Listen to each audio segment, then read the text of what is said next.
네, 곧 간담회를 시작하겠습니다. 지금부터 딥시크는 어떻게 탄생했는가, 한국 AI 돌파구가 있나를 주제로 간담회를 시작하겠습니다. 저는 간담회 진행을 맡은 최기상 원실 비서관 노민석입니다.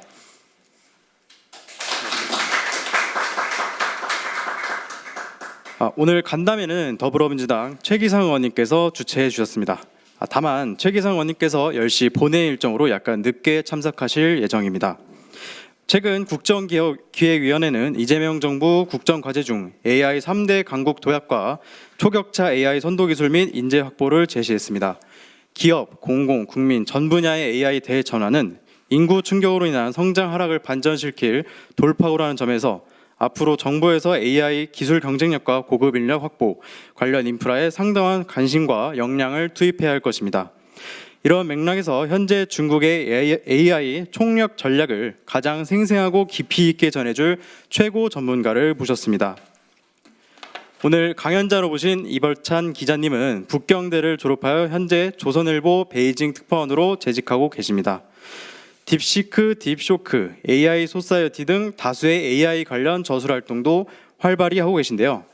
이제부터 이벌찬 기자님께서 딥시크는 어떻게 탄생했는가, 한국 AI 돌파구가 있나라는 주제로 강연해 주시겠습니다. 박수로 맞이해주시면 감사하겠습니다. 네, 안녕하세요. 조선일보의 베이징 특파원 이벌찬입니다. 지금 중국에서는 4년째 현장에서 제가 관찰을 하고 있습니다. 어제 제가 제임스 로빈슨, 그러니까 국가는 왜 실패하는가를 쓰신 노벨상 수상자하고 만나가지고 그 강연을 듣고 또 제가 패널로 참석해서 이야기도 함께 나눴는데, 이분이 아마 중국에 대해서 가장 번뇌를 많이 갖고 계신 것 같습니다. 왜냐하면 그 책에 따르면 중국의 제도는 착취적이기 때문에 필연적으로 일시적인 성장 뒤에 무너져야 되는데, 지금 중국은 1978년 개혁 개방 이후로 47년째 계속해서 성장 가도를 달리고 있습니다. 그러니까 저희가 중국에 대해서 어떤 느낌과 어떤 생각을 갖고 있는지와 별개로 중국이 실질적으로 보여주고 있는 것은 경제가 계속해서 발전하고 있고, 더 나아가서 앞으로 한 나라의 국력을 좌우하게 될 AI, 혁신 기술 영역에서 이미 미국을 바짝 뒤쫓고 우리나라를 따돌리고 있다라는 것입니다. 자, 그런데 제가 오늘 여러분께 이렇게 이야기를 시작하면서 한 가지 제가 최근에 중국에서 보게 된 어떤 제 마음을 울리는 어떤 현상에 대해서 먼저 이야기를 시작하려고 합니다. 중국의 이 AI 연구를 하는 회사 중에 하나가 샤오미입니다. 자율주행이나 이런 걸 연구를 많이 하죠. 그래서 샤오미 엔지니어를 만났습니다. 그랬더니 샤오미 엔지니어가 막 자기 일에 대해서 얘기를 해요. 내가 어떤 식으로 자율주행 시스템을 연구하고 있고, 그리고 매일 우리는 밤 12시에 회의를 하고 새벽 2시에 동료가 전화 와도 받는다, 이렇게 열정적으로 한다, 이러는 거예요. 그걸 제가 그럼 당신은 진짜 원하는 게 뭐냐, 지금 가장 원하는 게 뭡니까, 이렇게 물었더니 뭐라고 대답했을 것 같으세요? 혹시 여기 계신 분들 중에서 떠오르는 대답 있으십니까? 이 엔지니어에게 당신이 지금 가장 원하는 것은 무엇인가? 라고 물었을 때 잠이었습니다. 잠을 자고 싶대요. 근데 그거를 울면서 얘기한 것도 아니고요, 얼굴 찌푸리면서 얘기한 것도 아닙니다. 그냥 할 일이 많다는 겁니다.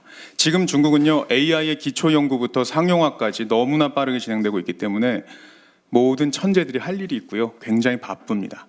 그리고 이 사람들을 위한 충분한 자본이 들어와 있고, 그리고 이분의 대우가 있고, 사회적으로 이 사람들에 대한 존중이 있고요, 이 모든 것들이 엮여가지고 지금 현재 중국 사회는 모두가 잠이 부족한 사회입니다. 우리나라 잠 너무 많이 자는 거 아닌가? 지금은 오히려 우리나라가 잠을 많이 자는 거 아닌가? 자, 그리고 제가 또 하나의 그 친구를 만났는데, 이 친구는 칭화대 천재반이라고 불리는 야오반, 그러니까 컴퓨터 공학을 위한 그 전문 학과를 설치했는데 거기에 다니는 친구입니다. 이 친구는 중국 전체 14억 인구 중에 가장 똑똑한 친구라고 할 수가 있죠. 2024학번입니다. 이 친구한테 물었어요. 요즘 뭐에 제일 관심이 있냐? 그랬더니 뭐라고 대답하냐면 관심 가질 새가 없대요. 자기 공부하기에 너무나 벅차고, 내가 만약 점심에 1시간을 다른 일을 하게 되면 밤잠을 1시간 더 늦춰야 된다는 겁니다. 그래서 이 친구 똑같이 잠을 자고 싶다라고 말했습니다.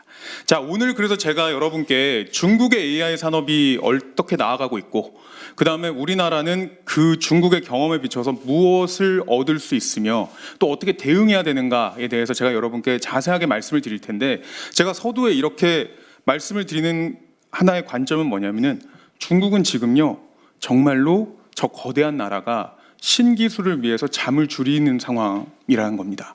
우리는 훨씬 적은 돈, 적은 인력, 그다음 훨씬 더 부족한 국제사회에서의 역량을 가지고서 지금 저 나라와 경쟁을 해야 된다.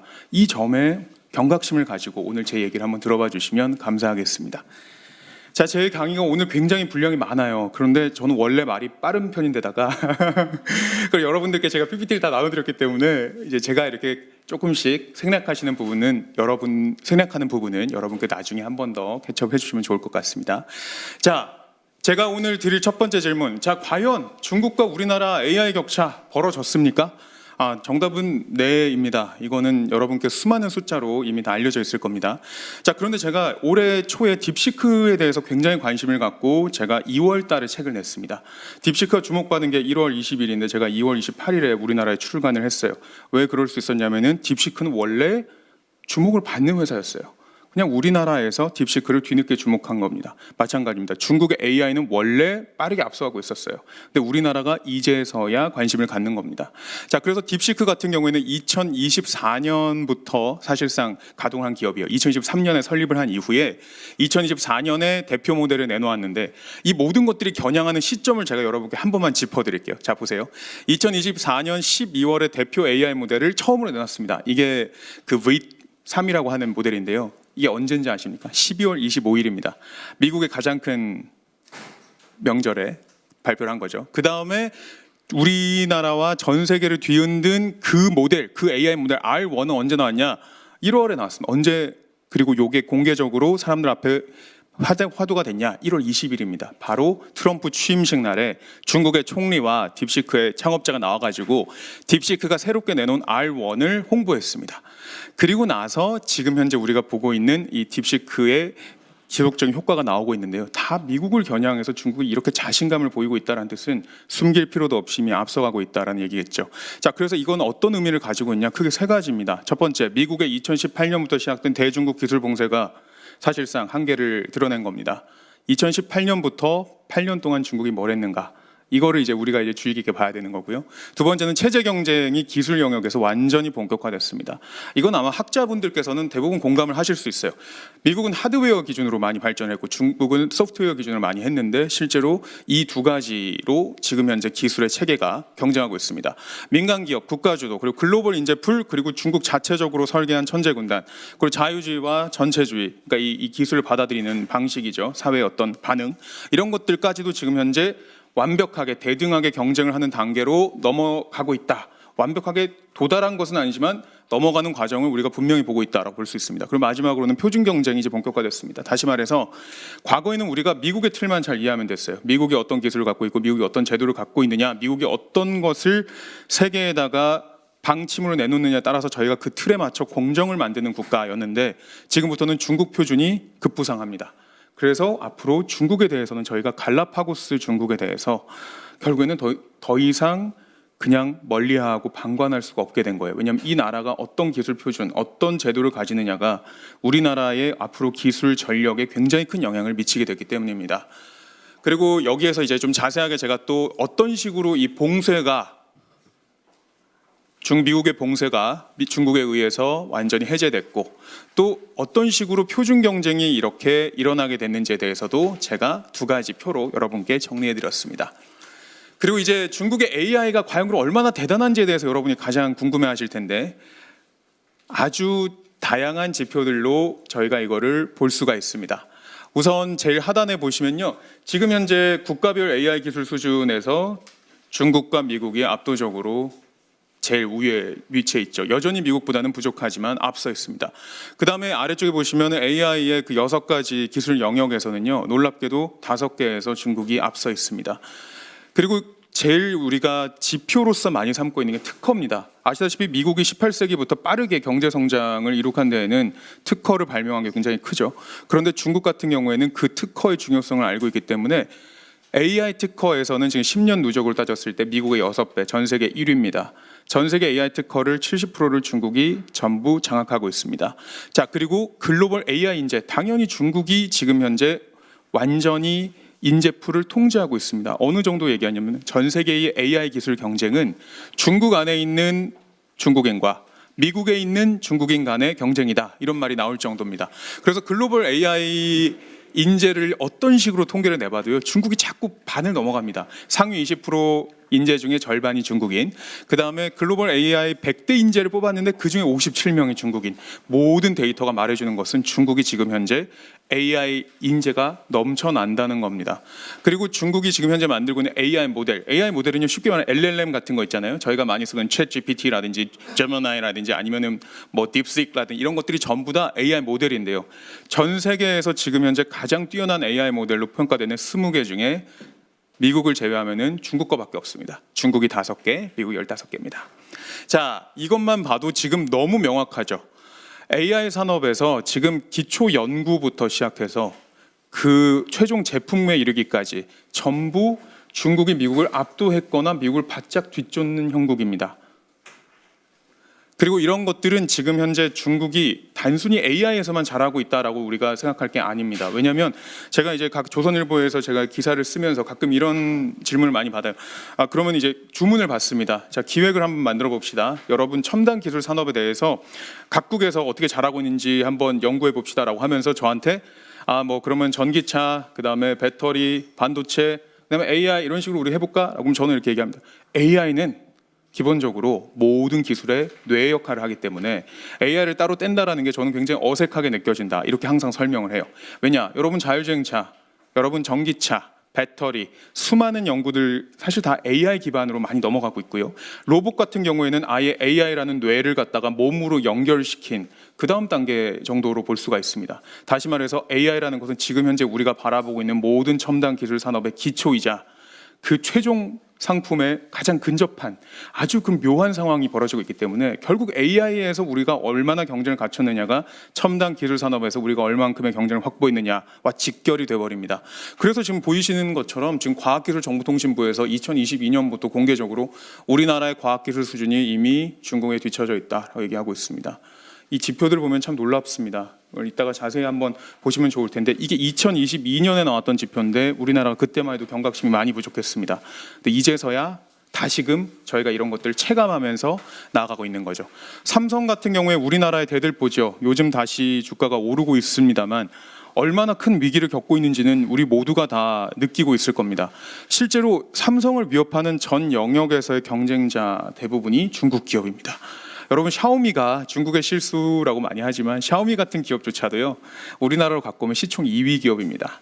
그 기업이 얼마나 큰지 여러분 체감이 되십니까? 텐센트 같은 우리가 듣도 보도 못한 기업이라고 하는 그곳, 거기는 이제 게임 기업으로 세계 1위죠. 그런데 거기가 우리나라에 오면 우리나라가 아니라 전 아시아에서 시총이 제일 높은 기업에 자주 오르내립니다. 자, 그런데 우리의 이런 기술 격차, 우리가 중국과 한국의 이런 기술 격차 이거에 대해서 이제 얘기를 하면서 또 한 가지 생각해 볼 게 있습니다. 바로 우리나라의 최근 산업 경쟁력 약화는 무엇 때문일까? 과연 우리는 무엇 때문에 최근에 AI를 필두로 해서 산업 경쟁에서 자꾸 밀리고 있고 더 이상 과거처럼 세계 1위를 넘볼 수 없게 됐는가? 5가지로 우리나라가 지금까지 잘해왔습니다. 제가 그냥 정리한 겁니다. 그러니까 뭐 제 의견을 생각하시면 될 것 같은데 우수한 이공계 인재, 이거는 저희 모두 공감하시기, 여기 계신 많은 분들께서도 그렇게 기여해 주셨고 그런 출신일 겁니다. 자, 그다음에 효율적인 노동 문화. 우리나라는 개미군단입니다. 기본적으로 강도 높은 노동력을 뛰어난 인재들이 해왔습니다. 그리고 중국 시장이 급성장했는데 이 시장을 누구에 터줬냐? 일본이 아니라 우리나라였습니다. 우리나라가 지금 거의 한 10년 가까이 우리나라의 무역 흑자의 80%가 중국에서 왔습니다. 자, 그리고 우리는 유리한 글로벌 분업 체계의 한 축을 담당을 했습니다. 세계 공급망을 미국이 빠르게 구축을 할 때에 굉장히 좋은 파일을 우리나라에게 줬습니다. 대만도 뭐 그렇지만 우리나라가 훨씬 더 이득을 많이 봤죠. 그리고 적극적인 정부의 산업 육성이 지금까지는 있었습니다. 어젠다를 누가 이끌었나? 정부가 이끌었어요. 산업은 어디로 가야 되냐? 박정희 시대부터 우리나라는 국가가 말하는 산업의 방향들이 명확히 있었습니다. 자, 그런데 이런 것들이 오늘날 많이 사라진 걸 저희가 볼 수 있는데요. 의대 쏠림 현상, 그 다음에 주 52시간 근무제, 그리고 중국 내수 확대에 따른 중국 기술 자립을 통한 어떤 중국과의 경쟁 관계 형성, 그리고 미중 갈등 장기화로 인한 세계 분업 시스템의 빠른 붕괴, 그리고 민간 기업이 지금 현재 산업 발전을 주도하는 형국, 이 5가지를 쭉 보시면요, 이 키워드가 2가지밖에 안 나오죠. 하나는 중국이고 하나는 천재입니다. 하나는 우리나라가 인재 역량이 옛날만큼 부족했고 인재를 사용하는 방법이 과거와 달라진 것. 또 한 가지는 중국이 미중 갈등과 이 중국이 기술 자립을 하면서 우리나라가 시장도 잃고 글로벌 분업 체계에서 유리한 위치도 잃고 있습니다. 그러니까 우리나라는 지금 중국을 봐야 될 상황이에요. 왜냐? 우리의 경쟁력 왜 악화되는지 물어볼 때 결국 중국이랑 연관이 돼 있기 때문입니다. 격차는 이미 벌어졌죠. 그럼 우리가 이 격차를 어떻게 메워야 될지에 대해서 저는 베이징 특파원을 여러분께 나왔기 때문에 중국의 경험을 우리가 어떻게 흡수하면 좋을지를 인사이트를 드리는 겁니다. 그래서 중국의 노하우를 저희가 한번 보도록 하겠습니다. 국가는 무엇을 해야 할까요? 중국 첨단 기술 육성 철학은 오늘 이 두 단어를 기억하고 가시면 좋을 것 같습니다. 제가 사실 뭐 강연은 그래도 꽤 하는 편인데 많이 하는 편인데 제가 항상 이 두 가지를 굉장히 많이 강조를 합니다. 중국의 첨단 기술은 정도 그리고 변칙 이 전략에 따른다. 정도는요 흔들림 없이 한 방향으로 나아가는 정석을 밟는 힘입니다. 변칙은요 이런 정석 속에서 반칙, 변칙을 일삼는 일종의 전략입니다. 자, 그래서 중국에서 이런 말이 있습니다. 큰 나라를 다스리는 것은 작은 생선을 요리하는 일과 같다. 작은 생선, 흰살 생선 요리해 보시면 아시겠지만 이거 자꾸 뒤집으면 어떻게 되나요? 살이 으깨집니다. 살이 으깨지면 제대로 된 요리가 나갈 수가 없게 되죠. 그렇기 때문에 반드시 이런 요리를 할 때에는 시간을 두고 지켜보고 불에 자글자글 끓도록 기다려줘야 됩니다. 우리나라는 지금 정책을 변동을 너무 많이 하고 방향성이 없는 지가 너무 오래됐습니다. 근데 중국에서는 2016년 그리고 2010년 훨씬 전인 1983년부터 첨단 기술 영역에서 상당히 일관된 정책을 고수하고 있습니다. 이것이 중국이 굉장히 착취적인 정치 제도를 가지고 있다. 중국이 굉장히 불안정한 정치 시스템을 갖고 있다라고 말하면서도 우리가 그 경제 발전이 왜 이루어졌나 했을 때는 이런 식으로 경제 정책에서만큼은 포용적이고 일관됐기 때문입니다. 두 번째 변칙에 대한 이야기가 있으면 전쟁에선 전공으로 맞서도 변칙으로 이긴다. 어디서 나온 말인지 너무 잘 아시죠? 손자병법입니다. 손자병법에서 많이 강조합니다. 반칙을 사용해라. 변칙적으로 행동해라. 변칙이 없으면 못 이긴다. 중국은요 이렇게 커다란 나라가 결과적으로 승부수를 띄우려면 변칙을 구사해야 된다는 걸 잘 알고 있고요. 거의 수십 년 동안 변칙을 이용해서 최종적인 활용 점정을 이뤄냈습니다. 자, 한번 보시죠. 그럼 정도는 무엇이 있을까? 첫 번째, 산학연 협력 체계의 아주 긴밀한 이 협력 체계의 구축입니다. 두 번째는 막대한 자본 공급, 그리고 세 번째는 챔피언 기업의 육성, 그리고 네 번째는 대여 풀기, 마지막으로는 규제 완화입니다. 그래서 중국은 항상 먼저 풀고 나중에 조인다. 제가 얘기를 많이 하는데요. 중국은요 규제를 우선 풀고 봅니다. 그 다음에 다시 조입니다. 자, 그러면 우선 저희가 생각해봤을 때, 그러면은 중국은 얼마나 이 산학연 협력 체계를 제대로 구축하고 있을까? 지금 보시게 되면은 중국은요 계속해서 이런 장기 전략 속에서 전국민 총동원 체제라는 것을 만들어 왔습니다. 지금 1978년 개혁개방 이후로 이렇게 국가 정책이 일관되게 강화되고 있는데요. 전부 다 첨단 기술 영역에서 모든 기업, 연구기관, 대학, 그리고 더 나아가 소비시장까지 전부 다 한 가지 방향으로 움직여야 된다. 그게 뭐냐면은 첨단 기술의 개발과 빠른 시장 응용과 그리고 더 나아가서 시장의 강매까지도 다 포함하고 있습니다. 그래서 이런 방식으로 AI 발전이 특히나 미국의 2018년 중국에 대한 봉쇄 이후로 빠르게 이루어졌습니다. 그러면서 또 중국이 무엇을 했냐면은 바로 거대한 자본을 AI 산업에다가 뿌려줬는데요. 지금 이제 저희 새 정부가 들어서 저도 기대가 큰데 지금 현재 우리도 100조 원 규모의 그 자금을 몰아주자, 그리고 AI 소버린 대표 기업을 만들자, 뭐 이런 것들 저는 방향성 자체는 크게 문제가 없다고 봅니다. 그런데 그 정도와 그 방식에 있어서는 저희가 조금 고민할 부분이 있다고 생각하는데요. 우선 중국 같은 경우에는요 이런 식으로 국가가 돈을 내보내는 그 규모가 엄청난데 이게 왜 효과적이냐? 보조금 당연히 많이 주니까 사실 이거는 WTO 체제에 들어가 있는 중국이 반칙을 하는 거죠. 그렇지만 어쨌든 굉장히 많이 줍니다. 그런데 여기에서 그치는 것이 아니라 중국이 AI 반도체 기업들을 위한 기금, 펀드를 조성을 하잖아요. 예를 들어 작년에는 65조 원짜리 펀드가 나왔습니다. 특히 AI 산업 위주로. 근데 이런 국가 주도의 자본 기금이 형성이 딱 됐을 때 어떤 현상이 일어나냐면 중국의 다른 사모펀드들, 민간의 이런 금융기업들이요 와르르 쫓아갑니다. 그래서 실제로 중국이 투자하는 이 자본의 몇 배, 어찌 보면은 10배 넘게가 실제로 시장에는 흘러가는 겁니다. 그래서 국가가 이런 방향을 지정해 주는 거가 말이 되는 거예요, 중국에서는. 근데 우리나라에서는 그런 돈들을 억지로 긁어 모으는 형국으로 진행되는 것이 많기 때문에 거기에서 한계가 자꾸 나타나는 겁니다. 자, 또 한 가지는 그렇게 했을 때의 국가별 이제 AI 민간 투자 뭐 이런 것들도 얼만큼 많이 따라오는지 저희가 이제 볼 수가 있습니다. 이 글로벌 유니콘 기업이라든지 이런 AI 영역에서 그런 거 계속 나오는 이유가 이런 식으로 자본이 계속 흘러가기 때문입니다. 그리고 이런 식으로 자본이 흘러가게 되는 과정에서 대기업들을 중국이 어떤 역할로 자꾸 밀어넣느냐, 기초 닦기, 다시 말해서 인프라를 구축하는 데다가 대기업들을 밀어넣습니다. 지금 이제 제가 여러분께 그려드린 게 바로 중국 AI 산업의 피라미드입니다.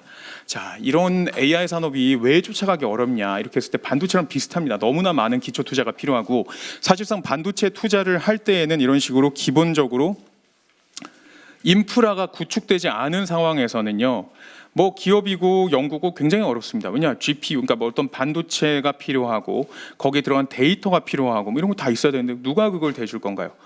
그럼 내가 아무리 의욕이 넘치는 학자라 하더라도 인프라 없는 데서, 도로가 없는 데서 차를 개발하기가 어렵겠죠. 그런데 중국은 이런 식으로 보시면 인프라 영역에서 보시면 알리바바, 화웨이, 텐센트 이런 애들이 클라우드, 다시 말해서 AI를 훈련할 수 있고 서비스할 수 있는 이런 네트워크를 만들어주고요. 그 다음에 AI 개발을 위한 기본 툴인 프레임워크를 미국은 뭐 텐서플로우 이런 걸 갖고 있는데 중국도 마찬가지로 패들패들 바이두가 만든 거, 이거 굉장히 오래전에 이걸 내놨습니다. 그러니까 돈도 되지 않는데도 이런 거를 만들어내는 겁니다. 데이터 영역은 뭐 말해 뭐 하겠습니까? 14억 인구가 만드는 이 모든 데이터가 지금 이제 AI 산업으로 흘러 들어가는데, 이런 것들도 생각해 보시면 구글이나 이런 기업들이 가지고 있는 데이터, 이런 것들은 미국이 갖고 있는 데이터입니다. 그런데 우리나라는 물론 네이버가 훌륭하게 잘 해내고 있지만 한계가 있죠. 근데 중국 같은 경우에는 대부분의 플랫폼 기업들이 다 중국산이기 때문에 결과적으로 데이터가 넘쳐납니다. 중국의 제일 큰 소셜미디어 기업들이 전부 중국 거입니다.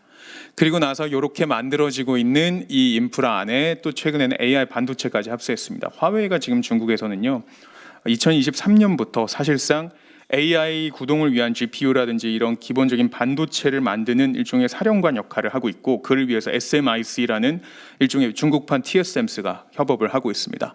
자, 이런 구도들이 역시나 중국의 그런 일관된 국가주도 전략하에 구축이 되고 있습니다. 그래서 이렇게 인프라가 갖추어지니까 AI 모델과 그리고 그 상용화까지가 매끄럽게 이어지고 있는 겁니다. 지금 현재 전 영역에서 이런 AI 그 산업을 구축해 놓은 국가가 사실상 미국 말고는 중국밖에 없습니다. 특히나 이제 많은 이런 인프라 영역에서는 중국이 오히려 과잉 투자를 한 덕분에 훨씬 더 완비되어 있다라는 평가가 나올 정도입니다. 그렇게 인프라 투자가 완비가 됐습니다. 아까 말씀드린 것처럼 국가가 명확한 정책으로 방향성을 정해줬고요. 그 다음에 수많은 자본금을 유도했고요. 인프라를 완전히 닦아 놓으니까 그 기틀 위에서 수많은 플레이어들이 나타나고 있습니다. 그게 바로 AI 기업, AI 연구자일 텐데, 결과적으로 세계 AI 기업 수에서 지금 현재 저 표, 왼쪽 표를 보시면 저거는 전문 기업 수입니다. 그러니까 전문 기업, 다시 말해서 AI 핵심 연구 역량을 갖고 있는 기업, 뭐 이렇게 그 미국으로 따지면은 지금 이 오픈 AI 같은 그런 기업들이 해당되겠죠. 그런 게 지금 중국과 미국이 가장 많습니다. 근데 그냥 AI를 이용하는 기업이라고 저희가 좀 범위를 넓혀볼까요? 그럼 중국은 과연 몇 개가 있을지 여러분 상상이 되십니까? 중국의 현재 AI 기업이라고 불리는 기업 과연 몇 개일지 한번 여러분 숫자를 한번 생각해 보시겠어요? 참고로 우리나라 전체 기업 수는 600만입니다. 떠오르는 숫자가 혹시 있으십니까? 200만 가까이가 됩니다. 우리나라 전체 기업 600만인데 우리나라에서 AI 기업 200만 상상이 되십니까? 굉장히 신기한 숫자죠. 그러면 AI 모델은 몇 개가 되냐? 최소 300개입니다. 이 300개는 그냥 나온 숫자가 아니고요. 국가가 등록하고 인증해 준 기업입니다. 국가가 너무 많이 만들지 말라고 막고 막는데도 300개가 나옵니다. 이렇게 인프라, 기틀이 닦이면요. 사실은 민간 투자 이루어지고요. 민간 기업이 나타나고요. 이런 식으로 도전하고 싶어하는 젊은이들 넘쳐납니다. 중국도 마찬가지로 공무원이 엄청나게 인기인데 제 친한 친구 중에서 베이징에서 공기업에 꽤 높은 직급까지 올라간, 이제 제가 이제 40 가까이 되니까 이제 그 주변 친구들 전부 승진기가 아니거든요. 근데 그거 내려놓고 지금 선정 가가지고 AI 무역 앱을 만들어가지고 사업을 하고 있습니다. 그게 가능하다. 왜냐하면 인프라 갖춰져 있고 자본이 넘어오고 있으니까요. 자, 그럼 국가가 이런 식으로 모든 방향을 정해가지고 쫙 만들어줬습니다. 그 중에서 제가 생각했을 때 중국이 또 한 가지 우리나라와 확연히 다른 것은 아까 그 정책들 때문에 정책들 속에서 규제 푸는 부분이 있다라는 겁니다. 우리나라에서 지금 자율주행 택시가 몇 대인지 아십니까? 한 5대 정도 될 거예요. 그것도 아마 올해 투입이 됐을 텐데 지금 중국은 우한이라는 도시 하나에 거의 700대, 600대 정도의 자율주행 택시가 투입이 됐고요. 우한 도시 전체가 지금 현재 자율주행 구역입니다. 그래서 우한에서 어디든 택시를 타고 자율주행 택시를 타고 돌아다닐 수가 있어요. 자, 이렇게 가기까지는 규제가 완전히 풀어졌기 때문이라고 저는 생각을 합니다. 근데 이런 사례가 너무나 많아요. 이런 자율주행이라는 AI를 믿고 그 운전대를 맡긴다라는 그 생각이 정책의 기조가 명확하고 방향이 명확하니까 공무원들이 겁내지 않고 그런 것들을 다 허가를 해주는 겁니다. 우한은 참고로 우리나라로 따지면은 한 그래도 대구 정도는 되는 체급의 도시예요. 그런데 그게 가능하다라는 겁니다. 자, 그래서 이런 국가가 어떤 식으로 일관되게 밀어붙이는지를 쭉 말씀드렸는데, 자, 그게 다 정도라고 할 수 있는 것들을 제가 말씀을 드린 거고, 변칙도 있습니다. 변칙은 뭐냐면 길이 막혔을 때 우회하는 겁니다. 여러분 루신의 그 말 맨날 쓰죠. 길이 사람들이 많이 걸으면 그게 길이 된다. 원래 길은 없었는데 많이 걷는 그게 길이다. 중국이 요 생각을 많이 합니다. 전쟁에 이기는 방법도 반드시 최종적으로는 기습 전략, 변칙적인 전략, 반칙을 써야 된다라는 그 사고를 많이 가지고 있는데, 왜냐하면 그것이 효과적이기 때문이라고 저는 중국이 보는 것 같아요. 그래서 중국이 어떤 변칙들을 많이 쓰냐면은 빠르게 짚어드리면 하나는 이제 대체제 찾기입니다. 자, 우리가 반도체가 AI 산업에서 얼마나 중요한지는 너무 잘 알고 계시죠. 기본적으로 AI를 개발하기 위해서 AI 모델 돌리는데 반도체가 필수입니다. 근데 중국이 미국으로 인해서 이 고사양 반도체를 끌어오지 못하니까 자체적으로 낮은 사양의 장비를 이용해 가지고 AI 반도체를 만들어냈습니다. 사실상 그게 2020년 이후로는 사실상 이게 두드러지고 있고, 우리가 맨날 반도체 산업에서만큼은 중국에 앞서고 있다라고 말을 하지만 이건 좀 슬픈 얘기인데, 이미 작년 들어가지고 우리나라 메모리 반도체의 그 전체 수출에서 중국향이 차지하는 비율이 30%대로 내려갔습니다. 2년 전만 해도 45%, 50% 가까이 됐었거든요. 이미 메모리 반도체 영역에서 특히 DDR5라든지 이런 고급 제품에서는 2024년 말부터 이미 중국이 한국을 많이 따라왔고, 낸드 플래시 영역 이런 건 이미 중국이 2023년부터 사실상 한국을 대체 가능한 수준까지 근접해 가고 있다라는 평가가 나오고 있습니다. 마찬가지로 파운드리 영역에서도 화웨이가 지금 SMIC라는 곳을 손잡고 지금 2023년에 7나노 칩을 개발했고, 그 다음에도 계속 신제품을 만들고 있는데, 이런 것들을 봤을 때 이런 대체제 얼마나 빠르게 이 막혀 있는 걸 뚫느냐에서 창의적인 발상을 갖고 있고, 그리고 나서 중국이 이런 AI 산업을 개발하는 데 있어서 AI 모델이 뜬다라고 싶으니까 2023년 7월에요. 이미 중국에서는 AI 모델 집중 육성 전략이라는 것을 AI 전략하고 별개로 따로 또 내놨습니다. 그러니까 굉장히 중국이 이런 기술을 읽는 속도가 빠르고 그에 맞춰가지고 정책을 내놔요. 딥시크가 언제 나왔는지 아십니까? 설립이 2023년 7월입니다. 다시 말해 AI 모델을 중국이 정책적으로 밀어준다라고 했을 때 그에 맞춰서 7대 AI 모델 기업이 나왔습니다. 그리고 파격적인 위기 관리가 또 중국은 있죠. 중국이 이런 플랫폼 기업들, 자율주행차 이런 것들을 막 시도하는 것을 봤을 때 이런 생각을 좀 여러분 하실 수 있어요. 아, 중국이라는 사회는 아마 사회 안정이 굉장히 중요할 거고, 어찌 보면은 중국에서 이런 AI를 이용하는 이 전략이 리스크가 많을 텐데 왜 가능할까? 왜냐하면 중국은요 변칙적으로 그걸 관리하기 때문입니다.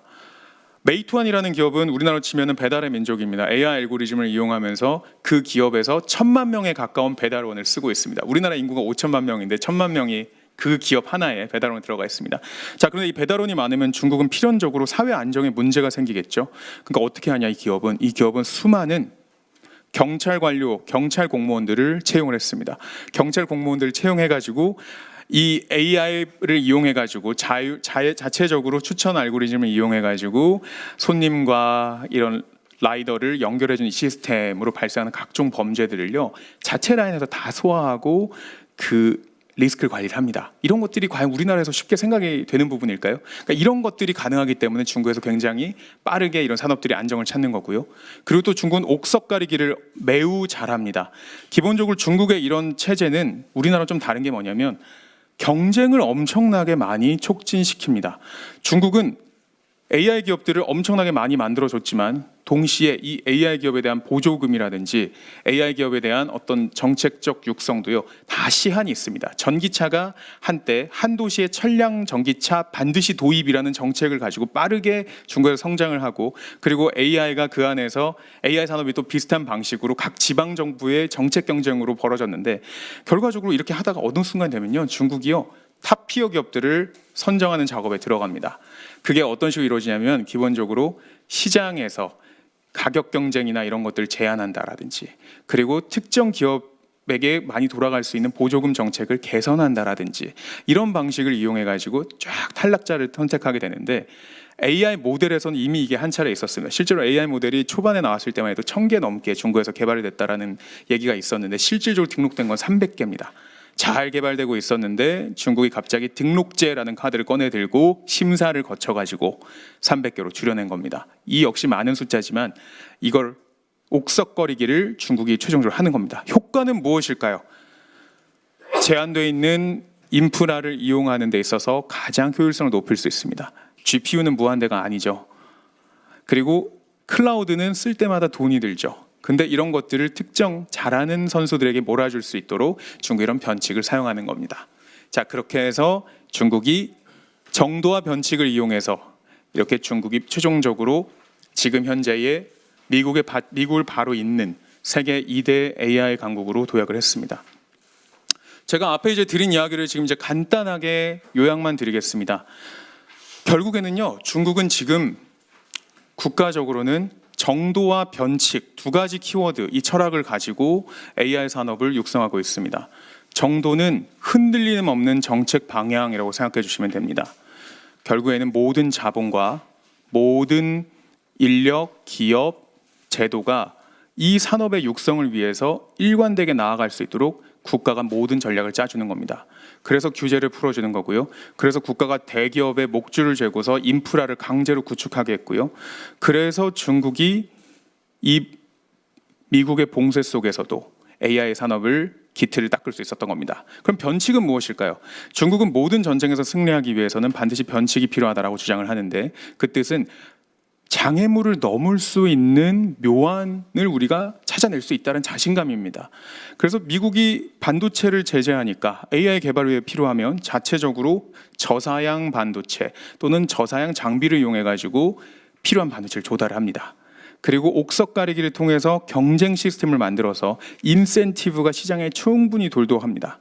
이런 것들이 바로 중국이 보여주고 있는 국가의 전략입니다. 자, 그래서 우리가 지금 현재 중국에 대해서 자꾸 볼 때 무엇을 자꾸 보냐면요. 중국이 못하고 있는 부분, 중국이 이상한 부분을 봅니다. 데이터 왜 저렇게 많이 수입할까? 그리고 중국의 이런 과잉 생산은 왜 이렇게 심각한가?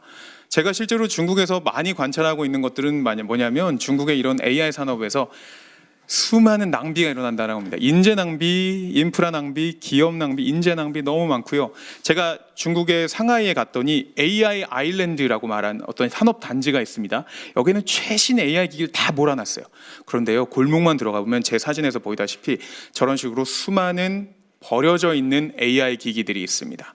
근데 이거를 보고 저희가 생각할 건 뭐냐면 중국이 사실 겉으로만 AI 산업이 발전하는 이 어떤 보여주기식 개발을 하고 있는 게 아닌가 이렇게 의심하는 거 이렇게 하실 수 있죠. 그러나 실상은 뭐냐면 중국이 이런 국가적인 방향으로 모든 자원을 쏟고 그것이 잉여가 나올 정도로 충분하게 공급이 됐기 때문에 지금 현재 AI 산업에 기틀이 닦여져 있고 그리고 장애물을 넘게 됐다. 이렇게 거꾸로 한번 생각해 주시면 어떨까 제가 한번 말씀을 드려봅니다. 그래서 우리나라에도 제가 한 4가지 제안을 이 중국에 반해서 중국의 이런 상황에 비춰서 한번 드리려고 하는데 첫 번째 방향을 좀 명확하게 제시했으면 좋겠어요. 우리나라는 뭘 하고 싶은 건지 그리고 AI가 뭔지 사실 AI 산업이 왜 중요하냐 아까도 말씀드렸다시피 결국에는 모든 첨단 기술 산업의 뇌가 되는 게 AI입니다. 자율주행차 그리고 로봇 결국에는 우리가 AI를 뇌로 쓰는 파생 산업입니다. 그렇기 때문에 AI 기술에 우리가 주권을 갖게 되면요, 당연히 우리가 세계의 기술 경쟁, 국가 경쟁에서 앞서 나갈 수밖에 없는 거죠. 그럼 우리가 이렇다라는 걸 명확하게 국가적으로 지금 현재 인지를 하기 시작했으니까 말해주는 겁니다. 우리 앞으로 10년, 20년, 30년, 50년 동안 AI 산업에서는 압도적으로 국가가 지지하겠다, 지원하겠다, 방향을 명확하게 제시를 해야 됩니다. 저는 이런 메시지가 얼마나 힘을 갖고 있는지를 중국이 많이 보여줬다고 생각하고요. 이제 우리도 이거를 조금 해야 될 때가 아닌가 싶습니다. 두 번째는 규제를 풀어야 됩니다. 일관적인 정책의 핵심은 뭐냐? 이 방향으로 나아가는 걸림돌을 국가가 제거해 주는 겁니다. 우리가 아주 오랫동안 지금 국가가 점점 더 산업의 촉진자에서요, 방관 내지는 지지자 정도에서 머물고 있습니다. 그러면서 우리가 규제를 가지고 기업하고 알력 다툼을 하게 되는 구도가 생기고 있는데, 특정 산업에서 국가의 명운을 가른다라고 한다면 규제를요 과감하게 제거할 필요가 있습니다.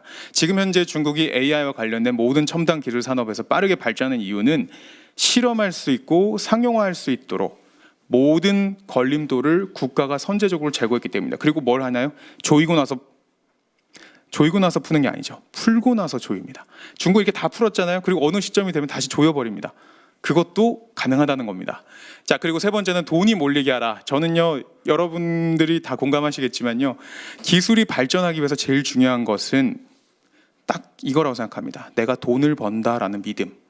미국이 18세기에 어떻게 그렇게 빨리 발전했는지 여러분 생각해 보시면은, 에디슨이 어떻게 전기 그 전구를 만드는 넘어서가 송전망을 만들었는지 생각해 보면은, 내가 혁신을 만들면 돈을 벌 수 있다라는 욕심을 부려도 됐기 때문입니다. 그 사회에서는 그걸 하면 돈을 번다, 이 믿음이 있으면요, 기업도 하고요, 그 다음에 연구자도 따라가고요, 모든 것들이 따라옵니다. 자, 그런데 우리나라는요, 자꾸 돈의 액수만 얘기하죠. 우리 100조 원 다 같이 모을 겁니다. 우리 저금하자는 거 아니잖아요. 저금하자는 게 아니라 우리 개개인이 얼마를 벌지, 기업이 얼마를 가져갈지에 대한 믿음을 주자는 겁니다. AI 산업을 했더니, AI 관련된 기업을 만들었더니, AI 모델을 내가 만들어 봤더니 돈을 벌었다, 벌 수 있다, 이거를 우리나라가 지금 현재 국가적으로 그 시스템을 만들어주는 게 너무나 중요해졌습니다. 제가 보기에는 중국은요, 저렇게 착취적인 제도 속에서도 경제만큼은 인센티브 기반, 경쟁 기반으로 만들어냈는데, 그건 왜 그러냐? 엄청나게 많은 돈이 그 시장으로 들어가게 한 다음에 그 안에서 옥석 가리기를 통해서 돈이 많이 넘쳐나는데, 그것이 진짜로 만드는 기여자들한테 돈이 쫙 배분됐기 때문입니다. 마지막으로는 경쟁을 유도하라인데요. 요거는 이제 계속 이렇게 말씀드리는 거지만, 우리나라에서 지금 현재 소버린 AI를 하면서 사실 챔피언 기업들을 골라내고 있습니다. 저는요, 선발이라는 것은 당연히 중요하다고 생각하지만, 우리는 지금 현재 시장에서 선발을 하고 그 다음에 많은 사람들이 경쟁에 뛰어드는 오디션이 필요한 거지, 발표를 빨리 하는 게 중요한 건가? 라는 생각이 조금은 듭니다.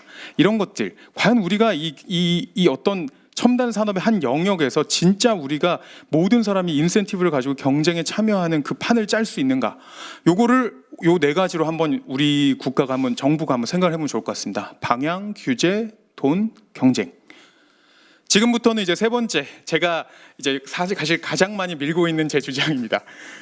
자, 여러분, 우리나라는요, 지금 국가 정부가 해야 될 것도 많이 있습니다. 그런데 가장 필요한 과제, 가장 넘어야 될 과제, 민간 그리고 정부 그리고 더 나아가서 시민사회가 함께 해결해야 되는 AI 육성을 위한 과제는 천재 되찾기입니다. 이 AI 산업, 첨단 기술 산업은요, 기본적으로는요, 브레인 확보의 싸움입니다. 우리가 지금까지는 익숙해 온 게 뭐냐면 반도체라든지 그리고 조선이라든지 이런 식으로 많은 적당히 뛰어난 사람, 적당히 뛰어나다 당연히 그 뛰어난 게 뛰어난데 천재 아니어도 됩니다. 인재들, 수재들이 많이 모여가지고 시간 싸움을 하는 그런 개발, 그런 하드웨어 쪽에 저희가 많이 치우쳐서 그게 익숙합니다.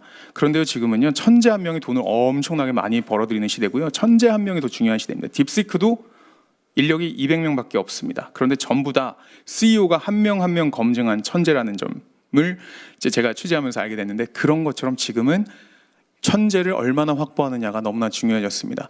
자, 실제로 미국에서 미드전이라는 회사는요, 그 40명밖에 없어요. 그래서 1인당 1년에 벌어들이는 금액이 173억 원입니다. 이거를 뭐 적게 말하면 400만 달러라고 얘기하는 건데, 그래도 너무너무 많죠. 한 명이 버는 돈이 많은 거, 이건 무엇을 뜻할까요? 결국은 천재 한 명의 효용이 옛날보다 훨씬 높아졌다는 겁니다. 근데 우리가 AI 산업에서 지금 과연 그렇게 하고 있습니까?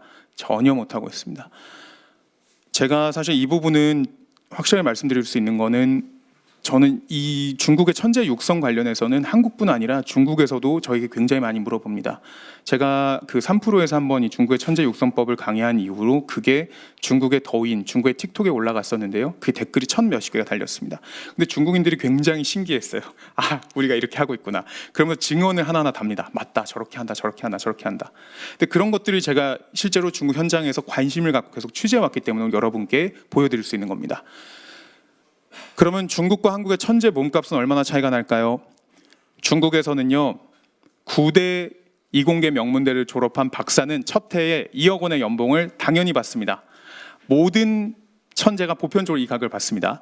그럼 한국은 어떻게 될까요? 한국은요, 이공계 천재라고 할 수 있는 뭐 스카이라든지 이카이스트라든지 이런 유명 대학을 졸업한 박사분들의 첫 해의 그 연봉이 1억 원이 안 됩니다. 그럼 이 차이가 2배죠. 중국과 한국. 그런데 잘 보시면요, 중국과 한국 급여 차이가 얼마나 날까요? 중국에서 대학생들이 대학 4년제 대학을 졸업하면요, 월급을 100만 원 정도 받습니다. 그러면 1년으로 따지면 1200만 원이죠. 1200만 원의 연봉을 받는 그 나라에서 이런 식으로 이공계 천재가 박사 졸업 즉시 2억 원의 연봉을 받을 수 있다. 이거는 어마어마한 겁니다. 그래서 이런 중국에서는 이런 천재 몸값이 굉장히 높게 책정이 되어 있기 때문에 전 국민이 목표가 내 아들, 딸을 이공계 천재로 만들자입니다. 이런 숫자들이 또 보이는데, 게다가 중국 천재는요, 그 기업에 들어갔을 때 연봉이 굉장히 빨리 뜁니다. 우리나라에서는 사실 연구 영역에 많이 들어가 있고 일종의 부품 역할을 하기 때문에 급여가 올라갈 공간이 굉장히 적은데요. 제가 취재한 바에 따르면은 이런 칭화대를 졸업하거나 뭐 난화理工대를 졸업한 중국의 박사, 석사들은 연봉이 이 회사에서 열심히 일한다라고 했을 때에 2년 정도면 2배로 뛰어버립니다. 우리나라에서 흔한 일일까요? 절대 아닙니다. 우리나라에서 과연 큰 기업이 많을까요? 절대 아닙니다. 근데 중국에서는 이런 식으로 천재들이 갈 곳도 많고 벌 돈도 많습니다.